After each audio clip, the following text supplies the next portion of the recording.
Today I want to begin to look at the specific signs that must occur before the Lord returns to bring an end to the world. The first sign is that the gospel must be preached in the entire world.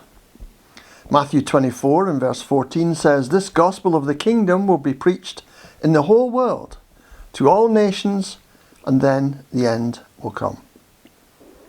Has the message of Christ been preached to all nations?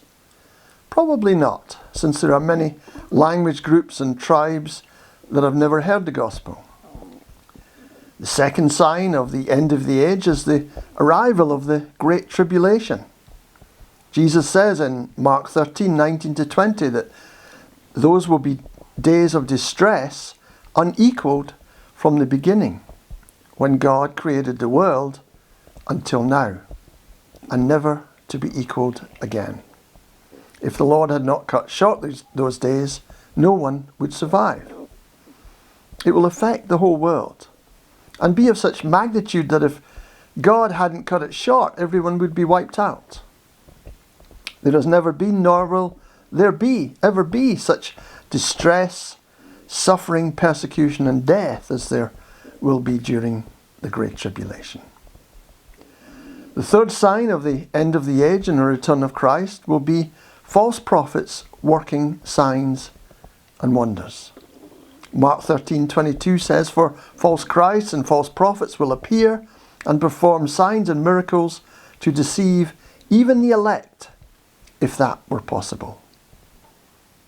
A falling away, a great apostasy will take place as false Christs and false prophets will perform signs and wonders that will deceive many, even Christians. Folks, it's not about signs. We are not to follow signs. We don't follow men promising great miracles. We follow Christ and His Word. Any missionary who has worked among people where witchcraft and demonic activity are rampant will readily testify that seemingly miraculous signs and wonders have been worked frequently by demonic powers in opposition to the spread of the gospel. Such things have been done for centuries. Such working of deceptive miracles is always accompanied by false religions, leading many people astray. As John wrote in 1 John 2 and verse 18, "Children, it is the last hour. And as you have heard that Antichrist is coming, so now many Antichrists have come." In the end times, demonic activity will greatly increase, resulting in many falling away from the faith. And so it is so important that as Christians we are firmly planted in a good church where the true and uncompromising Word of God is preached. If you think you're standing firm, be careful lest you fall. May God keep you in these days.